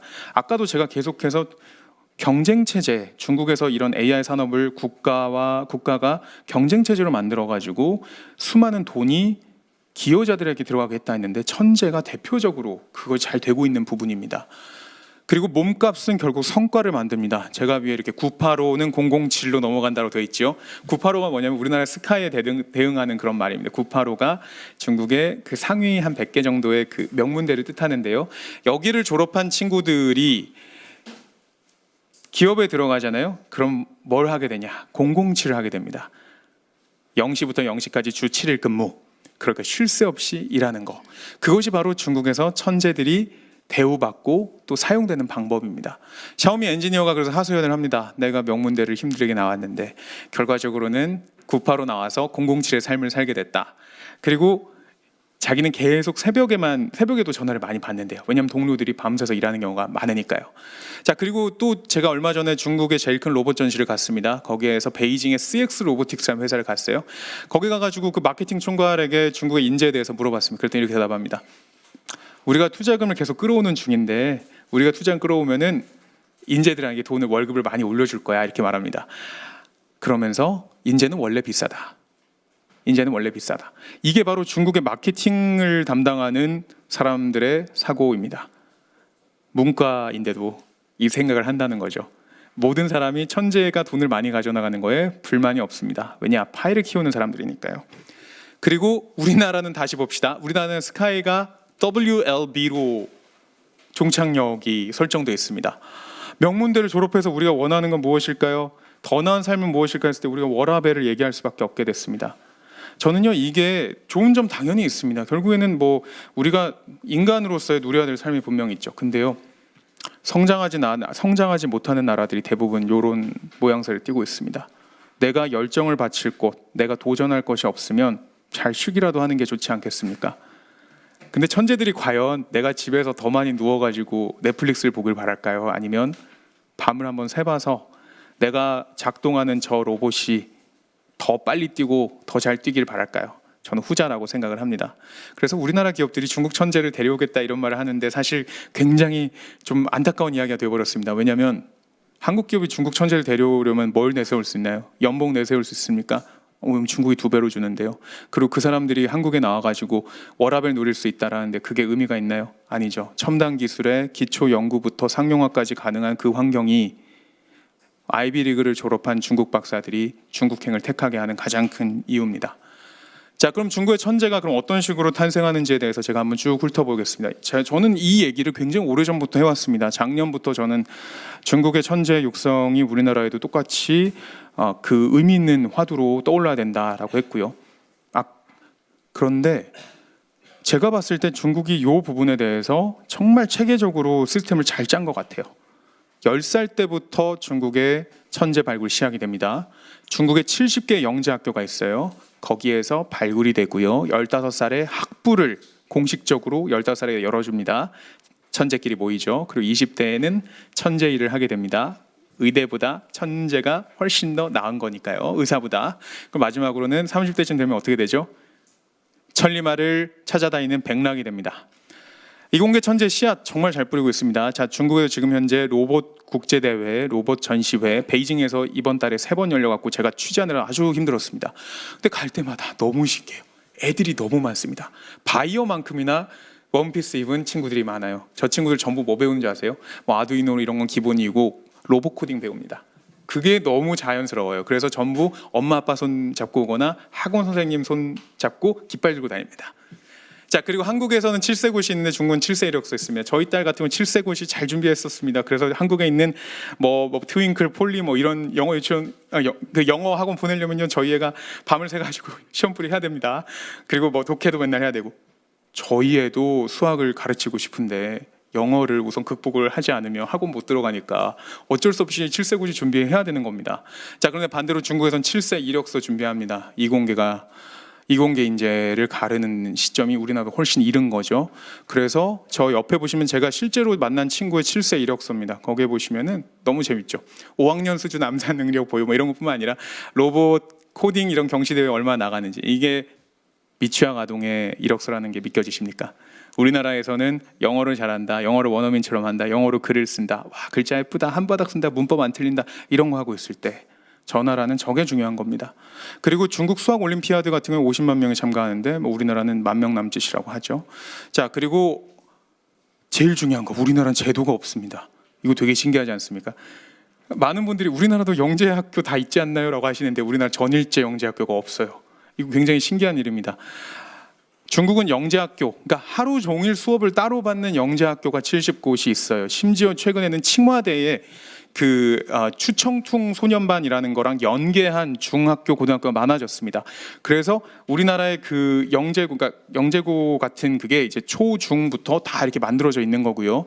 그리고 지원율이 지금 합격률이 너무너무 낮을 정도로 지원자가 많습니다. 자오페이반이라고 불리는 인민대의 이 영재학교 같은 경우에는요 200명밖에 안 받는데 매년 4만 명이 몰립니다. 영재학교 이런 것들은 결과적으로 천재를 가려내는 발굴하는 데 너무나 중요한 기초가 되고요. 그리고 나서 이 친구들이 그다음 연계가 돼야 되잖아요. 우리나라는 지금 당장 주말에 가는 그 영재반 가가지고 뭐 공부를 잘했어요. 그러면 그냥 수능 잘 보고 끝나는 거가 될 텐데 중국은 15살 천재에게 공식적으로 학부 입학을 허합니다. 이게 1970년대부터 만들어진 제도인데요. 명문대 소년반이라는 게 있습니다. 한 군데만 있는 게 아니라 베이징, 저장, 장수, 샨시 그리고 안후이까지 대학 6곳에 아예 이런 식으로 천재반을 따로 만들어놨어요. 그래서 이거는 15살의 천재들이 매년 1200명씩 이런 곳에 흩어져서 들어가게 되고 얘네끼리 학부 교육을 받습니다. 천재가 천재끼리 있으면 사회성 떨어지는 거 문제 안 되고 남들 말 못 알아듣는 거 문제 안 되고 자기들끼리 언어로 자기가 원하는 속도로 자기가 잘하는 방식으로 이 사회에서 내가 기여할 수 있는 최대치의 잠재력을 뽑아냅니다. 그리고 대학에 가면 천재학과도 별개로 있어요. 그거는 15살과 상관없이요. 이 나라가 가장 중요하게 생각하는 첨단 산업을 위한 인재를 육성하기 위한 별도의 천재반입니다. 그래서 우리나라에 좀 많이 요즘 알려지고 있는 게 칭화대 야오반, 질반입니다. 이게 야오치즈라는 튜링상을 받은 세계에서 가장 뛰어난 AI 학자 중 한 명이 베이징의 칭화대로 2000년대 초반에 스카웃돼 와가지고 그 사람이 만든 반이에요. 학부생들이 이 석학의 도움을 받아서 박사생처럼 처음부터 교육을 받습니다. 그러니까 다르죠. 그리고 제가 아까 전에도 그 설명했던 내 꿈은 잠을 많이 자는 거예요라고 했던 그 야오반 친구 있잖아요. 그 친구 같은 경우에 얘기를 들어보니까 칭화대 야오반 같은 경우에는 응용 AI 이런 걸 배우는 게 아니라고 합니다. 상용화, 응용 이쪽이 아니라 아예 컴퓨터 공학의 기초를 배운대요. 뭐냐면은 그 안에서 선형대수, 수학을 파고 연구를 할 수 있는 기초 체력을 키우는 데에 전념한다고 합니다. 그러니까 24시간이 모자르다고 하는 거예요. 그리고 그 친구들이 그렇게 할 수 있는 이유는 그걸 했을 때 돈을 엄청 많이 번다. 그리고 국가가 끝까지 책임져 준다라는 믿음이 있기 때문에 가능한 겁니다. 딥스쿠도 량원펑이 만들었다고 하잖아요. 량원펑에 대해 알려진 게 아무것도 없는 제가 취재를 하면서 알게 된 것들이 전부 뭐였냐면은 량원펑도 사실 이런 천재반 출신이었다. 그리고 그 사람이 창업을 할 때는 천재반이 함께 다녔던 세 명과 같이 창업을 했다. 그리고 량원펑은 엄청난 너드다. 엄청나게 사회성이 떨어진다. 사람들 소통을 잘 못한다. 대외적으로 투자 유치 너무 힘들어한다. 근데 그 기업이 몇 조 단위의 기업이 됐습니다. 아까도 말씀드린 청와대 천재의 소원은 잠이죠. 굉장히 재밌으면 저거 제가 인터뷰한 내용이 나중에 한번 읽어보세요. 되게 흥미롭습니다. 그리고 이렇게 학부생을 박사생처럼 키우는 석학들이 널려 있습니다. 근데 제가 이런 식으로 최근에 강연을 하다가 정말 안타까운 메일을 하나 받았습니다. 우리나라의 이제 굴지 대학의 가장 훌륭한 대학의 그 교수님이셨는데 그 교수님께서 그렇게 말씀하세요. 저게 제가 실제로 받은 메일에서 일부러 특정 안 되게 잘라낸 건데 저는 야오치즈 교수와 같은 대학 일리노이 대학에서 전사학 박사학위를 받았습니다만은 지금은 퇴직하여 대학 강단에서 근무 근처에는 가지도 못하고 있습니다.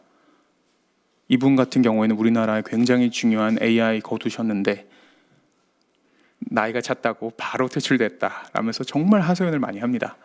우리가요 이런 식으로 인재를 활용하는 데 있어서 최하단부터 최상단까지 문제가 너무나 많습니다.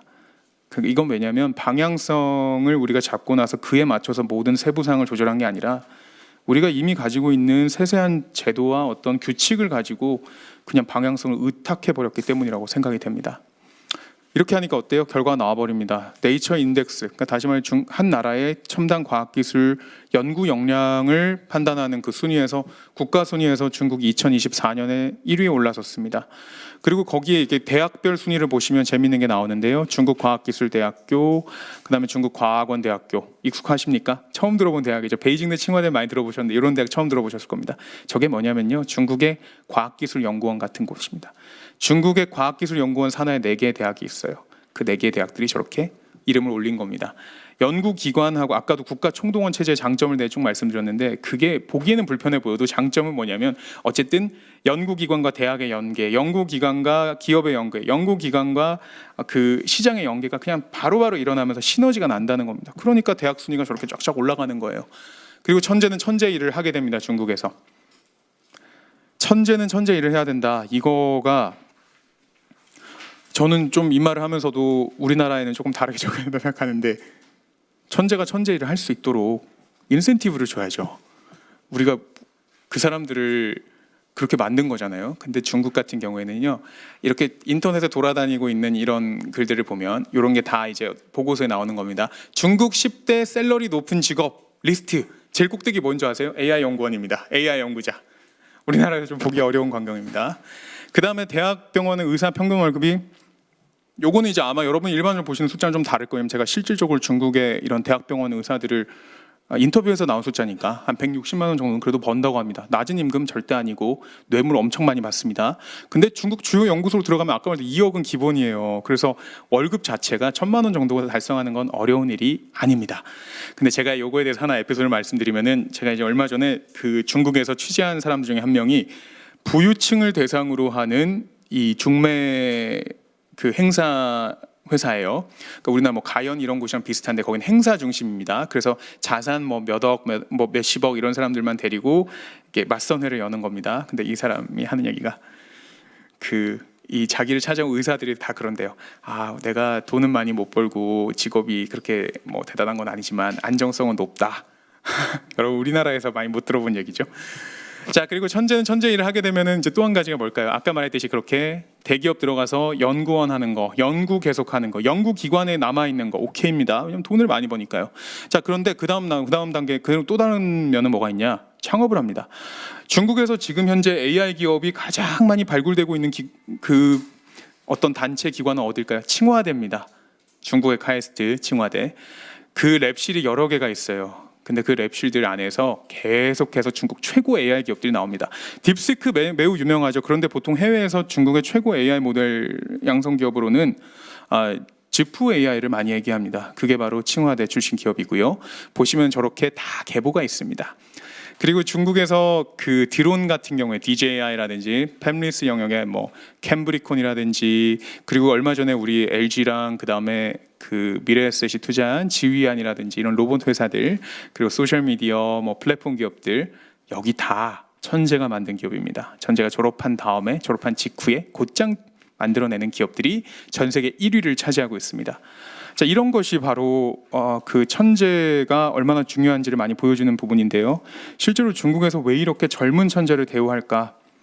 저는 솔직히 말하면 중국이 그거는 알고 있다고 생각해요. 자기네 체제가 경직돼 있다는 거. 자기네 체제가 인간성을 좀 거스른다는 걸 잘 알고 있습니다.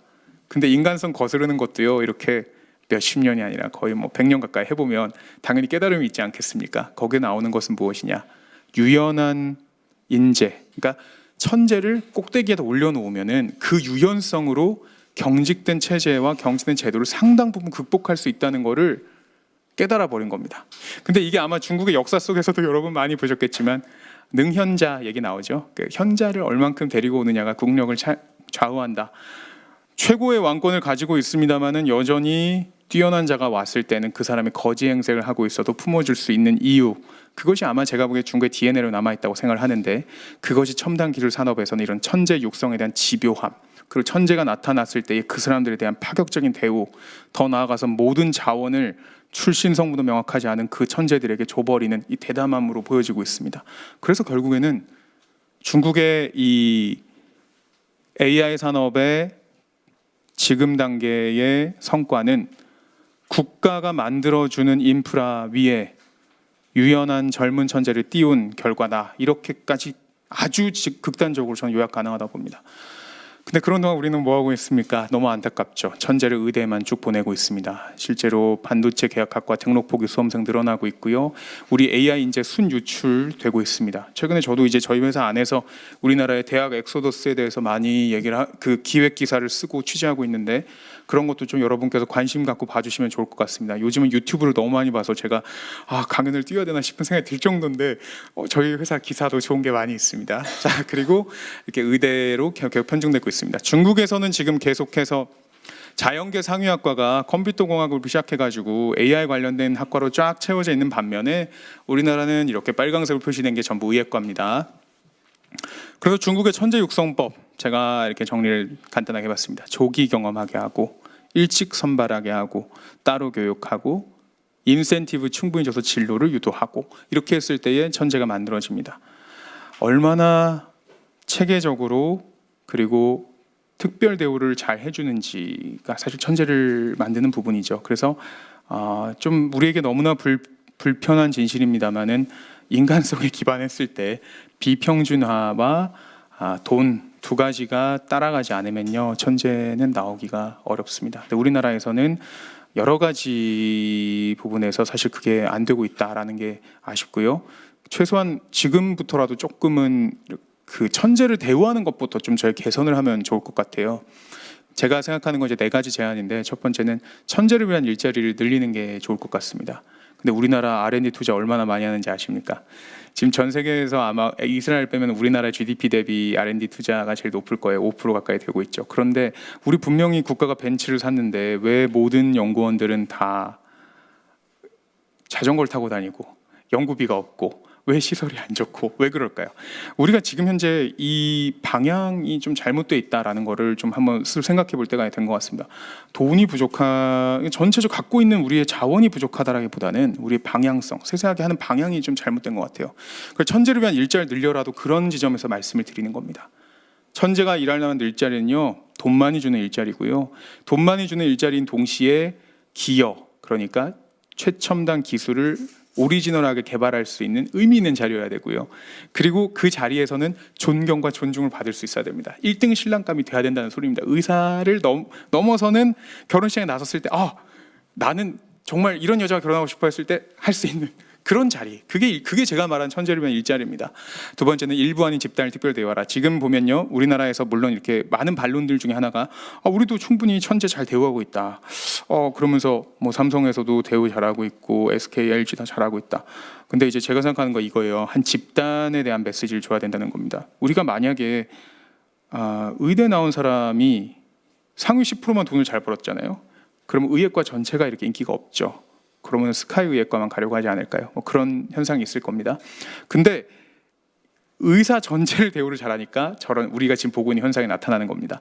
마찬가지예요. 이공계의 박사들 이런 분들을 자체에 대한 전반적인 대우 향상, 그 집단 전체에 대한 어떤 중시가 제가 보기에는 좀 필요하지 않을까. 그리고 조리아닌 장군으로서 세 번째는요, 제가 보기에는 우리나라에서는 좀 이제 갈수록 많이 얘기가 돼야 되는 부분인 것 같습니다.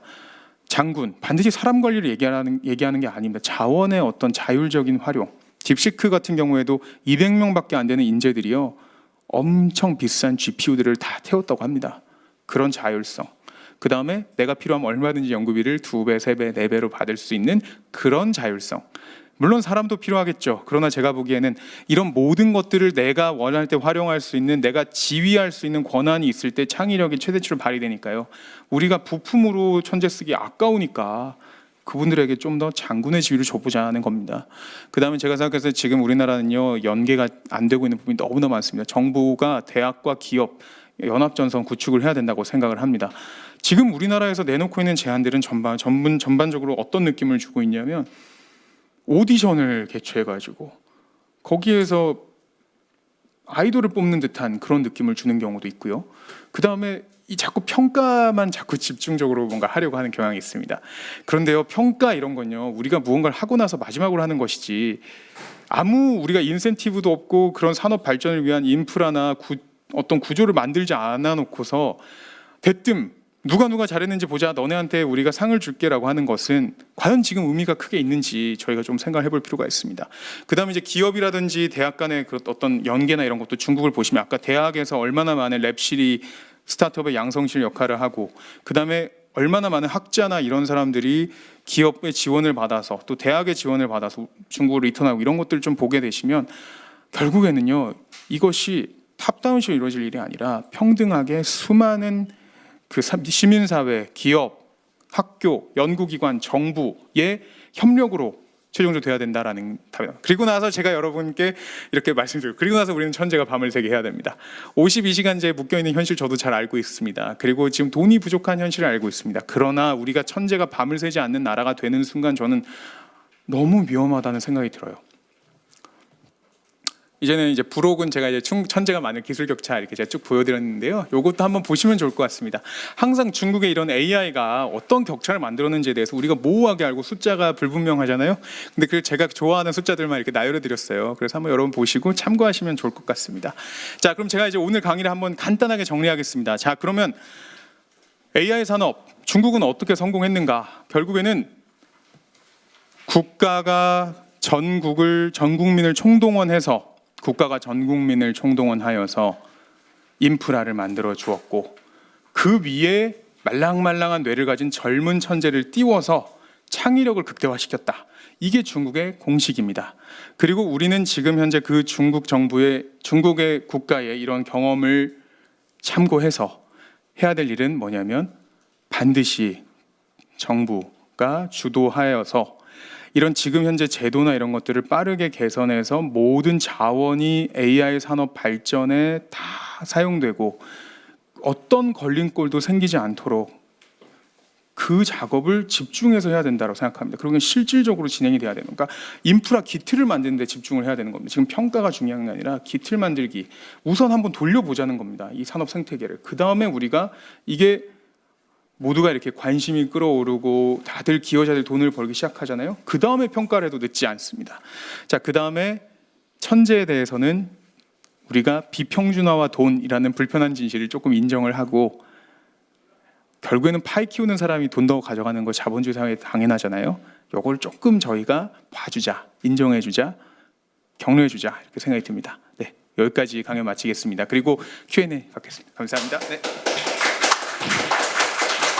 네, 잘 들었습니다. 좋은 강연 해주신 이벌찬 기자님께 감사드립니다.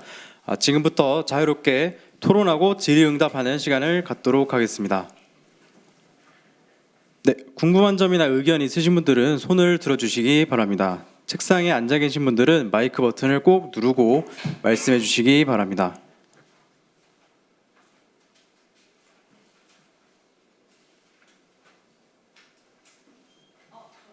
네, 말씀해 주시죠. 네네. 아, 네, 너무 오랜만에 봬요. 네, 아, 올해 초에, 네.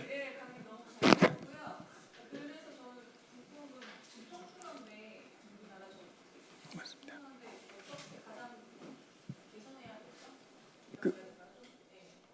약간 주어를 못 들었습니다.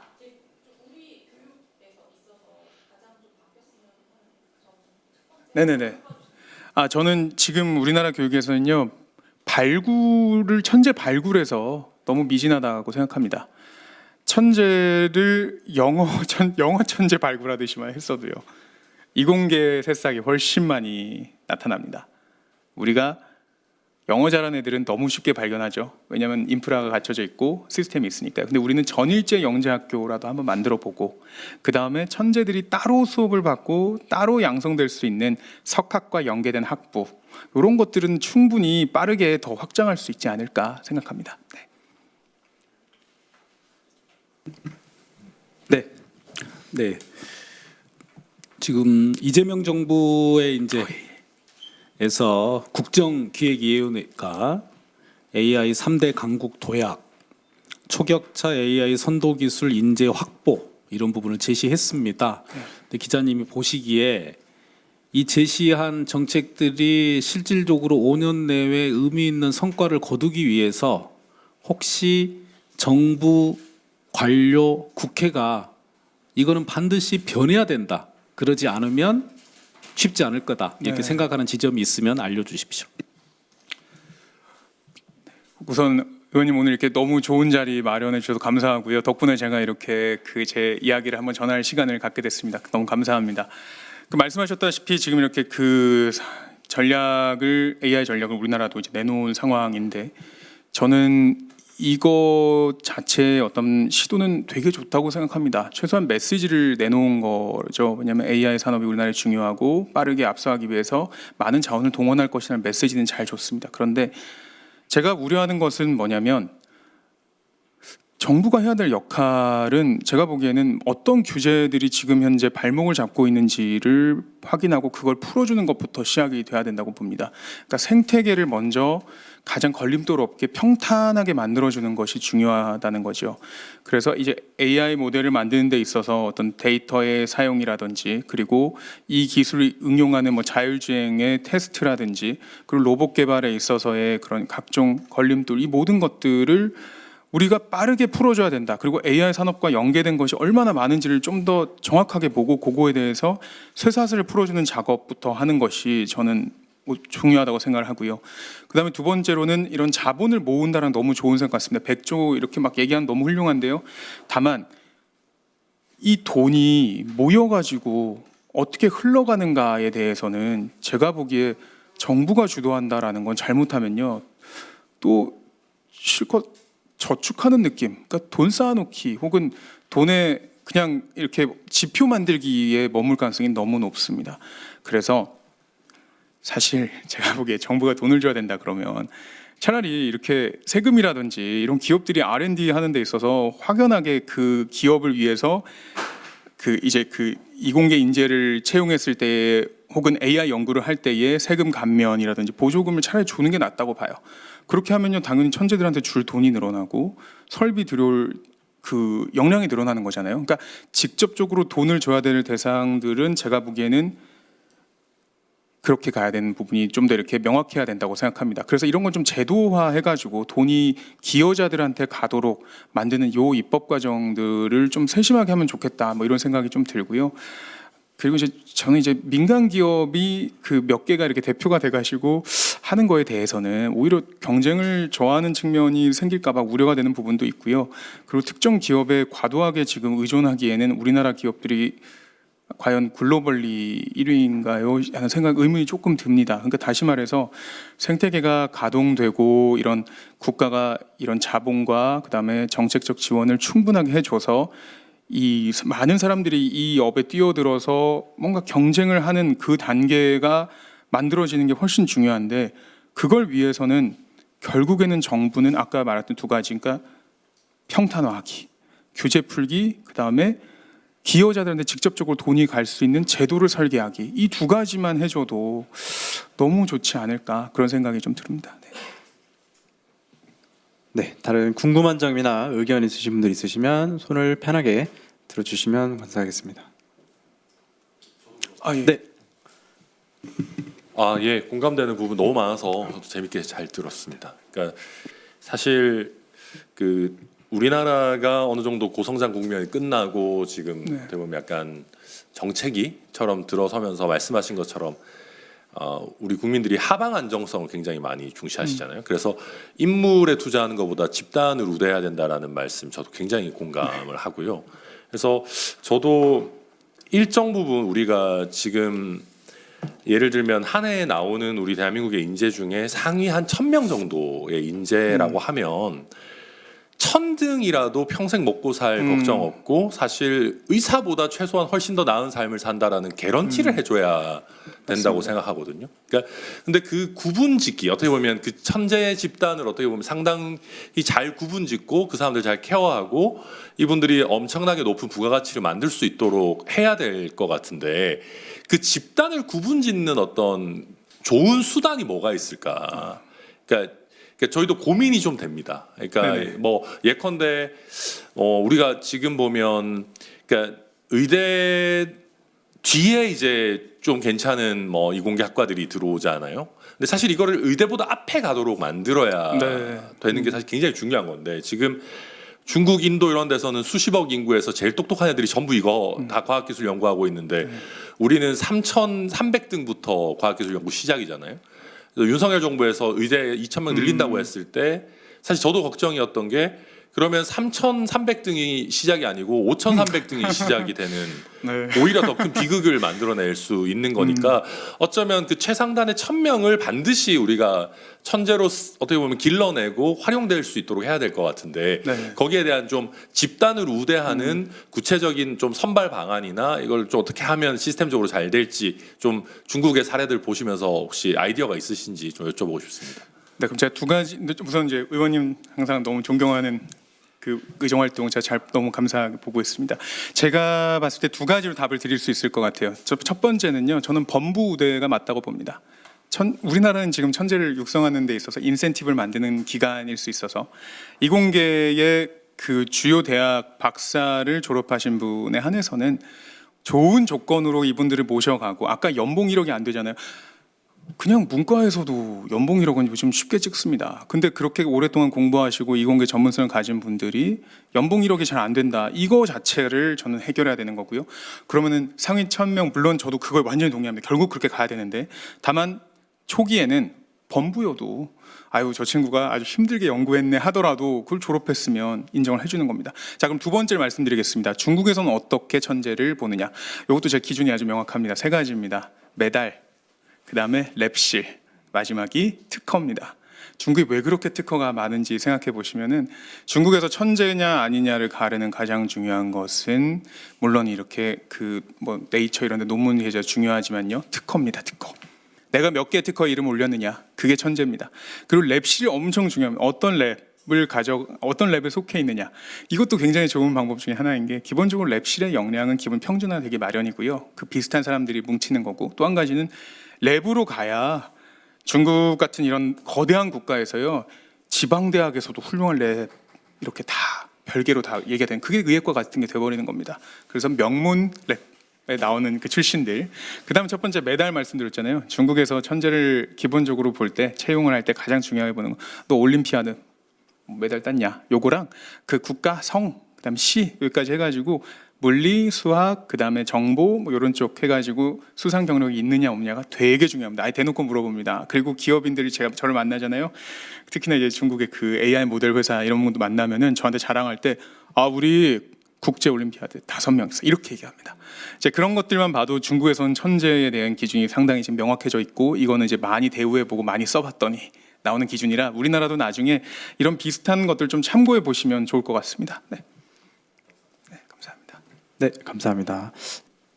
예, 저도 최기상 의원님 하시는데 와서 너무 말 많이 하면 그런데 저도 사실은 굉장히 공감하는데요. 그러니까 이게 리그를 좀 분리해야 되는 것 같아요. 그러니까 저는 이 주 52시간 규제라고 하는 거를 천편일률적으로 다 없애는 것도 답은 아니다. 왜냐하면 네. 대한민국이 노동 시간이 사실 굉장히 길고 그러면서 노동 생산성이 또 떨어지는 측면들이 있습니다. 쓸데없이 불필요한 야근하게 하고 또 이게 포괄임금제로 묶여 있어가지고 제대로 된 대우도 안 되고 이런 거는 사실 우리가 개선해야 되는 거죠. 근데 천재 리그는 제가 봤을 때는 좀 떼내긴 해야 됩니다.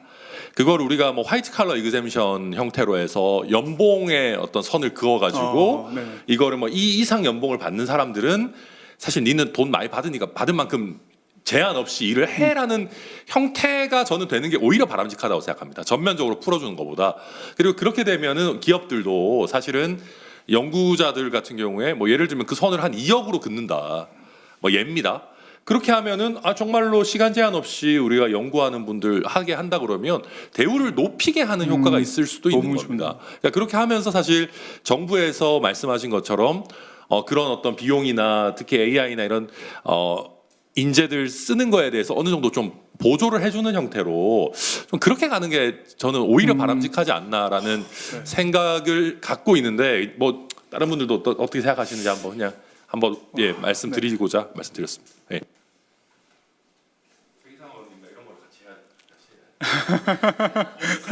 좀 같이 해주시면 너무 좋을 것 같네요. 네, 혹시 다른 질문이 없으시면 네.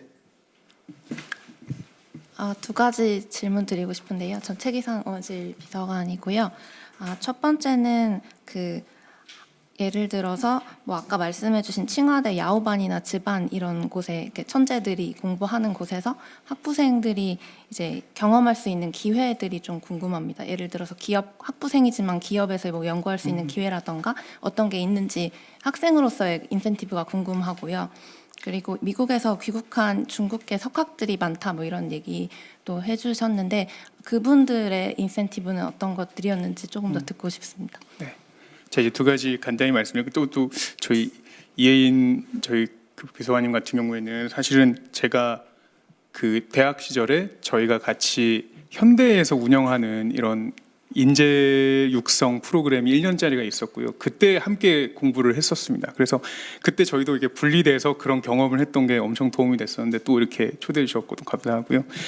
제가 생각할 때 우선은 미국에서 이런 교수님들이 돌아온다. 이거는요.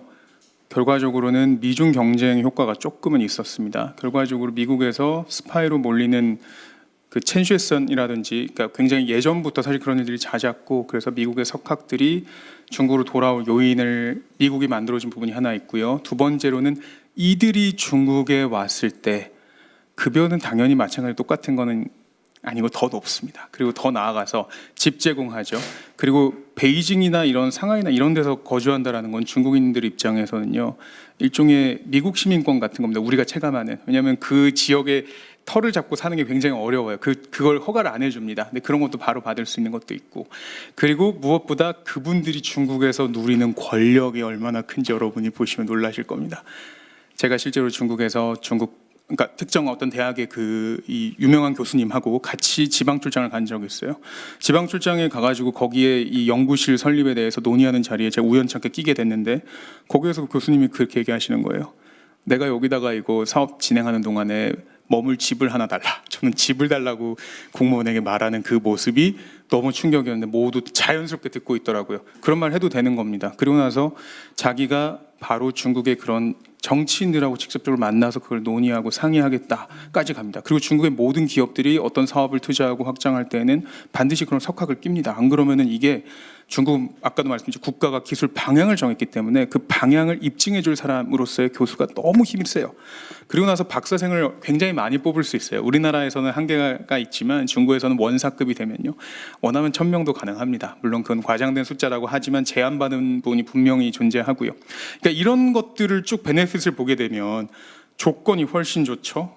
권력이 훨씬 크죠. 그런데 어때요? 중국이 지금 기술 발전 과정에서 상승기, 오히려 새로운 기술의 표준을 만드는 구간에 놓여져 있으니까 몰두해서 무언가를 할 수 있는 기회가 주어지죠. 게다가 정년에 대해서도 훨씬 자유롭죠. 안 올 이유가 솔직히 저는 하나도 없다고 봅니다. 그래서 엄청 많이 왔다 이렇게 볼 수가 있고요. 그리고 두 번째로는 그러면 이렇게 야오반에게 천재반 친구들이 뭘 배우냐라고 하신 건가요? 그러니까 뭘 배우는가? 기본적으로요, 이 친구들 자체를 위해서 단과대가 새로 개설이 됐습니다. 그렇기 때문에 커리큘럼이 이 친구에 맞춰서 다 짜여져 있는데 전부 다 이런 기초 기술의 연구의 바탕이 되는 학문이에요. 기초 학문들을 대부분 배웁니다. 그래서 아까도 이제 선형대수라든지 이런 기본적으로 그 수학의 기초부터 다지는 것이 제가 알기로 1학년 1학기에 제일 중요한 걸로 알고 있어요. 그래서 그 수학에서 견디지 못할 정도로 끝까지 밀어붙이는 그 커리큘럼을 갖고 있더라고요. 근데 이런 거랑 별개로 이 친구들은 기숙사도 따로 쓰는 걸로 알고 있고 그 원할 경우에는 다른 전공, 다른 과의 핵심 수업들을 같이 듣기도 합니다. 그러니까 이 모든 프로그램의 설계에 주도권을 누가 쥐고 있느냐가 제일 중요한데 그게 아까 말한 그 미국에서 돌아온 소중한 석학, 그 사람의 권력에 따라서 모든 게 가능한데 자기 밑에 학부생들을 자기 박사생처럼 여기니까 얼마나 많은 커리큘럼과 공부할 자원을 줄 수 있느냐, 이건 하나고, 두 번째로는 딥시크에서 이번 아까도 말씀하셨지만 PM은 아니고 그 친구가 이제 거기 이번에 R1, V3랑 R1이라는 모델이 각각 있는데 R1 모델을 주도한 팀이 있고 그 팀의 팀장이 여자이고 베이징대 석사를 졸업을 했어요. 근데 그 친구가 석사 기간에 그 랩에 있으면서 알리바바나 이런 데 인턴을 엄청 많이 했더라고요. 그러니까 기업하고 인턴을 하는 게 그냥 당연한 거예요. 랩에 속해 있으면서 대기업하고 협업 연구하고, 그리고 더 나아가서 이 친구들 자체가 기업들의 관리 대상입니다. 딥시크의 량원펑 창업자 같은 경우에는 매달 칭화대학에 제가 취재했을 때는 한 몇억 원의 이 장학금이 아니라 그 일종의 기부금을 냈거든요. 그 이유가 뭐냐면 특정 대학생의 우선 선발권을 얻기 위해서 자기가 원하는 조건의 학생들, 그리고 그런 학생들 관리하는 방법 중 하나는 그 친구들이 학부생일 때부터 인턴으로 채용을 하는데 출근할 필요가 없어요. 그냥 위챗으로 소통하거나 대화 조금씩 하고 그러면서 뇌를 동기화하는 과정을 거치는데 그게 하루에 한 10만 원씩 용돈을 주는 형태로 많이 이루어집니다. 그럼 인재 선점이 되는 것도 있겠죠. 네. 네, 시간 관계상 이제 질의응답을 이만 마무리하도록 하겠습니다. 네, 마무리하기 앞서서 혹시 본회의 일정에도 귀한 시간 내주신 개혁신당 천하람 원내대표님의 소감 말씀을 청해 듣고자 하는데. 네. 해가지고요. 더 안 해도 되고. 근데 그러니까 이게 그런 것 같습니다. 최근에 이재명 대통령께서 뿌릴 씨앗이 없다. 근데 저는 오늘 이런 굉장히 좋은 어떤 강연을 들으면서 어쩌면 우리가 이제 민주당 정부에서 뿌릴 씨앗을 만들기 위해서라도 천재들은 천재들처럼 공부하고 일하고 부가가치를 높게 만들 필요가 있다라는 생각을 다시 한번 하게 됩니다. 그게 어쩌면 우리 국민 전체의 담세 능력이나 정말 복지를 증진시키는데도 굉장히 도움이 될 것이다. 이게 보수 진보의 어떤 나뉘는 문제가 아닐 것이다라고 저는 생각하고, 그런 어떤 굉장히 폭넓은 스펙트럼과 유연한 사고에서 우리 최기상 의원님께서 굉장히 의미 있는 시간을 만들어 주신 거 아닌가 생각합니다. 근데 우리 이 과정에서 어떻게 하면 부작용 없이 우리가 천재들을 잘 선발해내고 길러내고 활동할 수 있게 할 것인가, 또 이게 한국화가 되면서 또 과거의 어떤 잘못된 방식들 답습하지 않도록 좀 잘 저희가 체계적으로 시스템을 짜야 되겠다라는 생각을 하게 되고, 우리 최기상 의원님 또 이런 거 하시는 과정에서 저도 꼭 잘 함께 또 돕고 힘을 합치도록 그렇게 하겠습니다. 감사합니다. 네. 그럼 마지막으로 이번 간담회를 주최해주신 더불어민주당 최기상 의원님의 소감 말씀 청해 듣겠습니다. 네, 오늘 바쁜 시간 함께해 주신 모든 분들 감사드립니다. 우리 천하람 의원님 감사드리고 이벌찬 기자님 정말 최고의 강의였습니다. 오늘 아침에 제가 이제 강의를 들었는데 제목이 반도체 기술의 글로벌 정세 변화와 대응 전략이라는 주제로 카이스트의 AI 반도체 대학원 원장님 강의를 들었는데요. 정말 좋은 강의였고 우리 카이스트 학생들이 참 많이 열심히 하고 있다 이런 게 자긍심이 들었는데 오늘 기자님 말씀 들으니 더 구체적으로 생생해졌습니다. 예전에 저희가 누구를 사랑하는데 그 사랑이 능력을 키워가지 않으면 결국 그 사랑도 무너진다 이런 표현을 들은 적이 있습니다. 우리 공동체가 우리 5,100만 국민을 편안하고 행복하게 모시려는 사랑의 마음은 여전하지만 능력을 키워나가는 일이 정말 중요하다 이런 생각을 하게 되고요. 그 능력이 핵심 중에 하나가 지금은 AI 기술이라는 것을 최근에 겨우 저는 알게 됐습니다. 특히 저희가 예전에는 축구하면 영국 프리미어 리그, 야구하면 메이저 리그, 농구하면 NBA를 구경만 해도 유쾌한 수준이었지 않습니까? 굳이 우리나라 선수들이 그렇게 잘하지 못해도 그 나라 경기 보면 됐는데 AI 관련된 것은 그렇지 않더라고요. 이걸 우리가 해내지 못하면 구경조차 못한 상황이 올 수도 있다라는 두려움이 많이 커지고 있습니다. 그래서 오늘 기자님 말씀대로 저희 학교와 정치 영역이 변할 수 있도록 천하람 의원님과 최선을 다하겠다는 말씀드리고요. 또 하나는 AI에서 천재들이 얼마나 일을 많이 해야 된다는 것을 말씀하셨는데 정치 영역에서 저희 선출직도 정말 열심히 일해야 됩니다. 국민들은 저희만 바라보고 있거든요. 선출직이 뭐 오라벨 얘기하는 분은 없습니다만 지금보다 더 분발해야 된다는 생각을 최근에 하게 됩니다. 그래서 그에 못지않게 저희가 일을 할 때 우리 AI 관련한 수많은 과학기술 인재들도 열심히 하지 않을까라는 생각을 하면서 오늘 또 분발의 계기로 잘 삼겠습니다. 모두 감사합니다.